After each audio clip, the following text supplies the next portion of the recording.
Muhammed Peyğəmbərdən bir rəvayət var ki, belə buyurur: Əgər alimi hökümdarın qapısında görsən, yəni hökümdar tərəfindən idarə olunur, hökümdardan maaş alır, hökümdarın istədiyini dəstəkləyir və həyata keçirirsə, alimə yox və hökümdara da yox de. Bu ilahi alim yox, əməlsiz alimdir.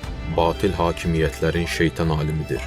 Amma əgər hökümdar din alimlərinə dönüb onların məsləhətini alırsa və onlar ondan üstün olursa, alimə və hökümdara bəlidir. Və müasir dövrdə, bugün bütün dırnaqarası müsəlman ölkələrində, Mərakeşdən qərbə, oradan da ta İrana və İraqa qədər bu hökumətlərin hər birində Vizaratul Əvqaf dedikləri o cür dini nazirliklər qurulduğunu görülür. Bu nazirliklər ölkədə müxtəlif məscidlərin imamlarını təyin edir və onları idarə edir.